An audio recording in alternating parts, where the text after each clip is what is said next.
The life of a game show contestant. A chance to be on television and win prizes beyond your dreams? Or a grueling death march to win a toaster you could buy for half price at the local store? Game Time by Erma Bombeck. Read by Karl. The other morning I watched 5 game shows in a row on television. I wanted to turn them off, but I was too mesmerized by the contestants. The first one was a frail woman who said, "I'm a simple average housewife," then proceeded to win a toaster by humming the fight song of Bangladesh High. The second one said she was a mother of 7, that spewed the fuel formula for the Russian Soyuz 11 space flight last year. The third was also a typical suburban housemaker, who won a year's supply of tulip bulbs, barracking in the Sixth Crusade in Europe was led by Frederick II in 1228. I thought it was Billy Graham in 1965. After I flipped off the TV set, I sat there stunned for a minute.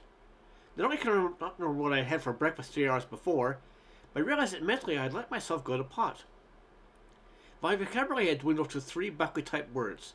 Erudite, meaning smart, which I didn't use for years because it sounded dirty.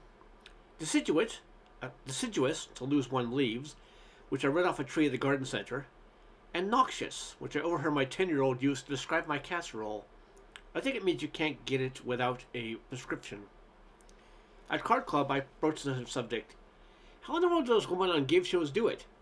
"They fake it," said Gloria. "Anyone can go on an intellectual crash program and change their image in 5 days." "Like how?" I asked. "First, put copies of the London Times literary supplement in your bathroom. That's status. Then when you go to the beauty shop, take a stack of books along and run your fingers across the pages as fast as you can turn the pages. Everyone will think you're a graduate of Evelyn Wood's speed reading course. When you're in a credit room, look perplexed and say in a loud voice, 'Archie Bunker? Who publishes him?' Confides in a town gossip you had to buy a trust in order to carry the City New York Times around. And above all, put together a group of one-liners for dinner parties, such as, 'Isn't that incredulous that there would be 57,093,000 United States dollars in circulation last year, and I can't find 35 cents for a school lunch in the morning?'" "I don't know, Gloria," I said. "Still can't figure out how this housewife knew about Frederick II in 1228. "Just a lucky guess," said Gloria. "Look," said Jackie, throwing in her hand, "let me give you a piece of advice. Don't get hooked on game shows. I once watched game shows every day for a week. I began with the Gong Show there for breakfast, and didn't stir from in front of the set until, to tell the truth, went off at 7:30. By the time I had undergone a complete personality change. I saw Nipsey Russell everywhere. I wanted a 5p dinette set for remembering my own name. I pushed imaginary buzzers to shout out for no apparent reason, 'I'll bet $20 on the red.' Dinner was a challenge. Couldn't remember if it was door number 1, the oven, door number 2, the freezer, or door number 3, the cupboard. Also, I couldn't seem to be able to concentrate on what anyone was saying. I'd just smile and mumble, 'I want to come back tomorrow and try for the car.' One game, Break Up a Marriage, intrigued me. You know, it's the game where a wife tries to answer the questions the way she thinks her husband will answer and vice versa. Actually, it's a shortcut to World War III. When my husband came home, I had to know, what would you say would be the most embarrassing moment at our wedding? When our kids showed up. Isn't that just like you to be cute when there are his or her motorbikes running on an answer? Okay, if you want a straight answer, when your mother arrived at the wedding in a hearse, dressed in a black veil. Maybe we better get it all out in the open. Yes, well, maybe I should give you more room. That's terrible, I said. It's turning out right, she said. Next week we're both contestants on a new show, Trial Separation. Despite what Gloria and Jackie said, I still have nothing but admiration for the men and women who compete on these shows. Every week the games seem to get more involved, the prizes more fabulous, and the contestants more friends-lead. I've seen these poor housewife contestants run the emotional yo-yo from hysterical to rabid. Frankly, I don't know how much longer they can continue under the strain. For example, I watched a new game show last week that was called simply Coronary. It was relatively simple to follow. A contestant was asked to select a number that corresponded to a balloon. When she broke it, a little card fell out telling her what she'd won. It went something like this. "Hang on, Bernice," said the moderator. "Do you know what you've just won?" Bernice shakes her head numbly. "You've won $125,000. As the band plays Happy Days Are Here Again, Bernice jumps 50 feet off the floor and throws her arms around the moderator's neck and begins to weep uncontrollably. He holds his hands up for silence. In Italian lira, Bernice. Do you know how much that is in American money? About $48.12. Too bad, Bernice, but wait.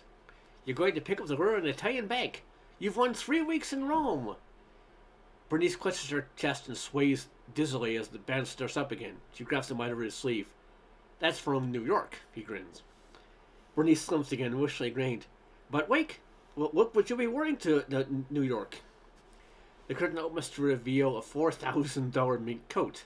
The moderator helps to put it on. Bernice manages a weak smile and waves to the audience. Unfortunately, it's not your size. Too bad, Bernice.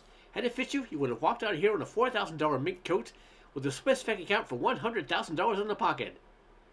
Bernice faints dead away on the floor. The moderator bends over. You didn't stay conscious, Bernice. Those are the rules. But since you've been a sport, no one goes away empty-handed. For your consolation prize, we have a personalized pacemaker. Let's hear for Bernice. The way I see it, it's only a matter of time before game show contestants will turn pro. Naturally, they'll have to pass a complete physical, indicating they're up to the pressures of the competition. They'll probably all be graduates of the Jubilance and Excitement Training School, which will have chains all over the country. The brochure will undoubtedly go something like this. John Cutter's Jubilance and Excitement Seminar. Who is eligible? People over 18 years of age who can pass the grueling physical requirements. A. Jumping higher than Bob Barker's head. B. Ignoring the symptoms of a coronary when you've just won a trip to Athens, Georgia and not Greece. C. Sitting 4 hours under a barrage of hot lights dressed as a battery until called on by Monty Hall and still becoming hysterical. Curriculum. Whimpering and quivering, 3 credit hours. A must for contestants to employ between the time they've answered the question and the time they've found out what they've won. It includes biting your lip until it bleeds, wringing hands, listen to the audience shout obscenities, and roll the eyes back in the head until whites are showing. What to do when you won the car? 5 credit hours. An in-depth study of hysteria taught by the winner of a 1953 Chevy who won it by knowing Gentle Ben's nickname.